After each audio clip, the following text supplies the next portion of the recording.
Les potins de la comète, les amis, semaine du 3 au 9 juillet. Je suis ravie de vous retrouver. J'espère que vous allez bien. Ça pulse en ce moment, hein. On est très brassé émotionnellement. En tout cas, c'est ce que je vois dans mes séances. Alors, pour ceux qui ne me connaissent pas, je suis Christine Calvé, thérapeute et astrologue. Bien. Par quoi on commence? C'est un petit peu comme si on était monté sur un grand manège, une grande roue. Moi, j'ai horreur de ça, hein, j'ai très très peur. Et donc, les amis, est-ce que vous en revoulez encore? Vous savez, c'est comme le monsieur dans sa cahute, là, il a fait un tour du manège. Vous en voulez encore? Et là, les enfants crient oui. Bon, qu'est-ce que vous me dites? Oui ou non? Parce que là, la semaine dernière, eh bien, Uranus a frappé, hein.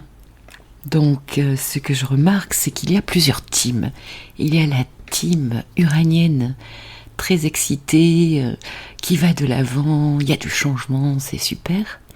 Il y a la team uranienne qui s'est pris, comme une brique sur la tête, hein. Et donc, il faut réagir à la situation. C'est jamais très agréable, mais en même temps, les amis, c'est pour votre bien, vous le savez. Uranus vient frapper là où on doit opérer du changement, et ce depuis des fois très longtemps. Schéma dépassé. Donc beaucoup d'inattendus avec Uranus, carré à Mars lundi dernier, et puis là c'est le jeudi que je poste cette vidéo hebdomadaire, donc peut-être que vous y serez. On va le vivre en fait, c'est le week-end du 1er et du 2. Avec ce premier transit, il y aura 3 passages, pour rappel, de Vénus carré à Uranus. Un besoin de se libérer, les amis, du changement, des choses qu'on ne supporte plus aussi. Et puis je reste dans mes teams, il y a l'autre team, la team plus cancer, dans ce remous émotionnel, dans cet esprit familial, de clan, et des choses qui sont remises en question. Donc justement, nous allons rentrer dans cette semaine où le soleil forcément se retrouve en cancer, puisque lundi 26, c'est le moment de la pleine lune. Mercure, la planète de la communication, nage dans le signe du cancer au 14e degré début de semaine. Vénus, se trouve à 22 degrés du Lion, puisqu'elle a été exacte en carré la veille, dimanche. Et Mars se retrouve à 25 degrés du Lion. Mars changera bientôt de signe et passera en Vierge. Là, il va passer beaucoup plus à l'action, les amis. Donc profitez encore quand même de ces belles énergies de Mars en Lion, où on reprend un petit peu nos énergies de pouvoir, où on se met en action, où on a plus d'envie. Donc, pleine lune lundi 3, 11 degrés du Cancer Capricorne. Je ne vais pas la retraiter ici. Je vous invite à écouter la vidéo que j'ai faite au sujet de la pleine lune. Et d'ailleurs, j'ai traité pour chaque signe. Donc, je vous invite à regarder votre ascendant et votre signe solaire et à voir un petit peu pour ce qui se passe pour vous au niveau de cette pleine lune. Où est-ce que ça tombe au niveau des domaines de vie?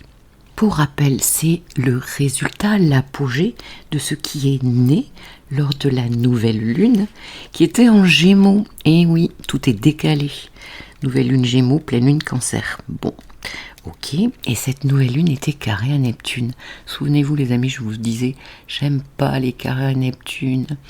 On voit que beaucoup de choses se sont passées au niveau de l'eau.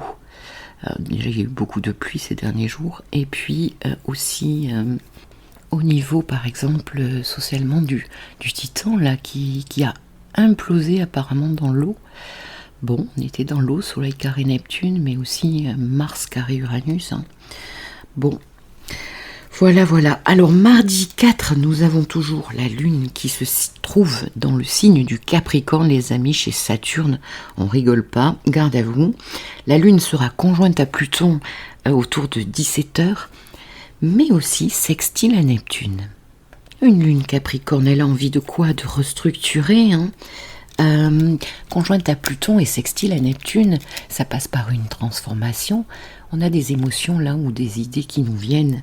On a envie de transformer pour aller vers un idéal sextile à Neptune. Fin de journée ce mardi, la Lune passera dans le signe du Verseau. L'esprit sera beaucoup plus dans le collectif chez Uranus. Donc on va être un petit peu plus excité peut-être. Car le lendemain, et bien toujours, cette Lune en Verseau, le mercredi 5, va se retrouver carré à Jupiter. Une légère amplification peut-être de nos émotions. On a envie d'insouciance. On a envie que ce soit plus facile. Il y a des excès ici bien possibles. Jupiter, c'est la loi, et donc on n'a peut-être pas envie de faire comme il faut. Donc attention les amis à cette journée-là. Jeudi 6, eh bien la Lune est toujours en Verseau. Elle va se retrouver face au Lion, donc en opposition à Vénus et Mars. Ça peut bouger ici dans les relations, bien sûr, amicales, mais surtout aussi amoureuses, les contrats, les relations d'affaires, certains désaccords bien possibles. En tout cas, ici, on n'a pas envie de se laisser faire. Vendredi 7, la Lune passe dans le signe du Poisson, elle est chez Neptune. Est-ce qu'on va avoir envie de farniente et de procrastiner? Alors, qu'est-ce que nous avons? Parce qu'en fait, cette semaine, nous commençons par la pleine Lune, ce qui est très important. Donc, nous sommes sous l'effet de cette pleine Lune. Nous sommes sous le transit de Vénus carré à Uranus toute la semaine aussi, énergétiquement. Mais assez peu de transit, et nous avons encore jusqu'à la fin de la semaine 2 jolis transits. Alors vendredi, nous avons Mercure sextile à Uranus. Mercure en Cancer, Uranus en Taureau, plus la Lune en Poisson, ça fait beaucoup d'intuition, de créativité, tout ça. Donc Uranus nous apporte beaucoup de créativité, voire d'originalité à exprimer ici avec Mercure. Ne pas hésiter à se démarquer par de la nouveauté, Uranus. Il peut y avoir des liens, des communications, du partage assez agréable, rafraîchissant pour les personnes qui ont besoin. Pour la team qui est un petit peu en énergie plus basse, et c'est normal, il y a des personnes pour lesquelles c'est très difficile actuellement.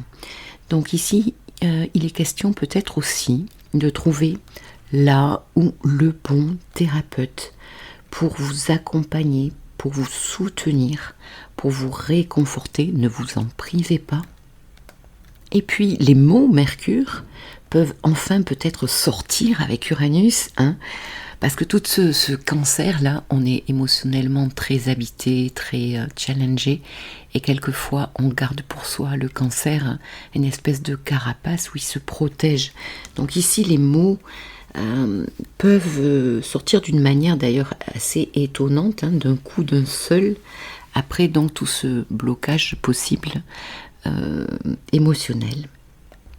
Et puis aussi, Mercure, ça peut être des nouvelles tout simplement qui viennent à vous et qui seraient plutôt agréables, voire surprenantes. Allez, c'est le week-end les amis, samedi 8, dimanche 9. Alors samedi, la Lune est toujours en Poisson.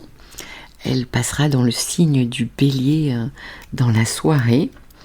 Et puis nous avons un petit transit de la Lune qui va se joindre par conjonction à Neptune. Donc toujours beaucoup d'inspiration, bien sûr. Et on va le voir le lendemain, on a un très joli sextile justement de Mercure à Neptune. Donc ici, quand la Lune, samedi, se joint à Neptune, il y a quelque chose de très inspirant, de beaucoup plus doux. On peut digérer les émotions peut-être avec tout ce poisson. Digérer les effets de la pleine lune. Et donc dimanche 9, Lune Bélier, on est chez Mars, on se reprend, on retrouve de l'énergie en tout cas, si on s'est trop détendu la veille. Et donc ce Mercure sextile Neptune, Mercure Cancer les amis, émotion, Neptune devenu rétrograde en Poisson, donc il y a beaucoup ici de spiritualité, mais aussi un Neptune rétrograde, c'est un Neptune quand il est droit, il peut se tromper, il peut voir des mirages, il peut s'illusionner. Et quand il devient rétrograde, eh bien on y voit quand même un petit peu plus clair. Donc ici, l'esprit, Mercure, est ouvert beaucoup plus à la compréhension de certaines choses, de certains schémas, de situations, ouverte avec empathie, à la pacification de certaines situations. Ici, on peut rêver positivement, on peut guérir par les mots Mercure. Donc on a parlé peut-être autour de vendredi là, et Mercure-Neptune, eh bien, ça peut être un joli départ de guérison. Des activités bien sûr très douces, à côté de l'eau, à la mer, à l'océan, enfin où vous voulez. Il peut être question ici de méditation, de farniente, de profiter tout simplement de la vie. En tout cas, si on a des discussions, on ne va pas avoir envie de se prendre la tête, bien au contraire. Donc on peut avoir des discussions d'ailleurs assez spirituelles et élevées avec les personnes qu'on aime. Mercure en Cancer. Profitons, parce que juste pour info, le lundi 10, nous avons déjà la semaine d'après, nous avons des changements planétaires, Mars et Mercure qui changeront de signe, mais Mercure passera à la moulinette de Pluton. Donc profitons de ces énergies. En tout cas, déjà peut-être que certains vont le ressentir, ce Mercure qui va passer en opposition à Pluton. Ce sera encore un transit challengeant. Et d'ailleurs, je trouve que la semaine d'après, justement, ça sera encore, à mon avis, un shift énergétique. Bon, et bien voilà, les amis, comment ça va vous? Vous refaites un petit tour de manège ou pas? En tout cas, je vais vous souhaiter une très jolie semaine. Je vous rappelle qu'il y a une vidéo qui a été traitée sur Vénus en Lion et qui traite justement des carrés à Uranus et à Jupiter. Et aussi ce projet que j'ai sur Vénus en Lion. J'ai proposé à mes abonnés justement de faire une lettre à Vénus. Tout ce que vous avez eu envie de dire et que vous n'avez jamais dit, eh bien c'est le moment, c'est thérapeutique. Vénus en Lion et Trigone à Chiron en Bélier, donc c'est le moment de guérir. Donc je vous propose, en étant thérapeute, justement cette petite démarche ludique. christinecalvé30@gmail.com. J'en ai reçu, je les enregistre au fur et à mesure et je les publie une fois par semaine à peu près. Voilà, allez, j'arrête mon bavardage de Gémeaux. Je vous souhaite une très belle semaine. Et puis, hâte de vous lire dans vos commentaires. À très bientôt. Au revoir.